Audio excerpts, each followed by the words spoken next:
का फोन आई गया। हेलो, हाँ भैया।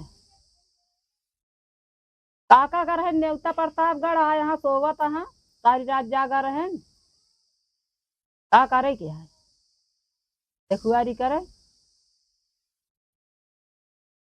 हम रोटी बनावत है भैया, आवा यहाँ पे जगा ले। जितने काका कह रहे काका देखुआरी के बात यह है जूड़े में चला चला जाए तो 8 बजे दे। अब चलब तो कतो 8 बजे 9 बजे पहुँचब। इतने तेज सो जा कतो आओ जाए पता ही न रहा। काका ए काका काका हो की कवन सो आई आटे अरे कतो हारे हाथ भाई समझ पहुँचा काका हो।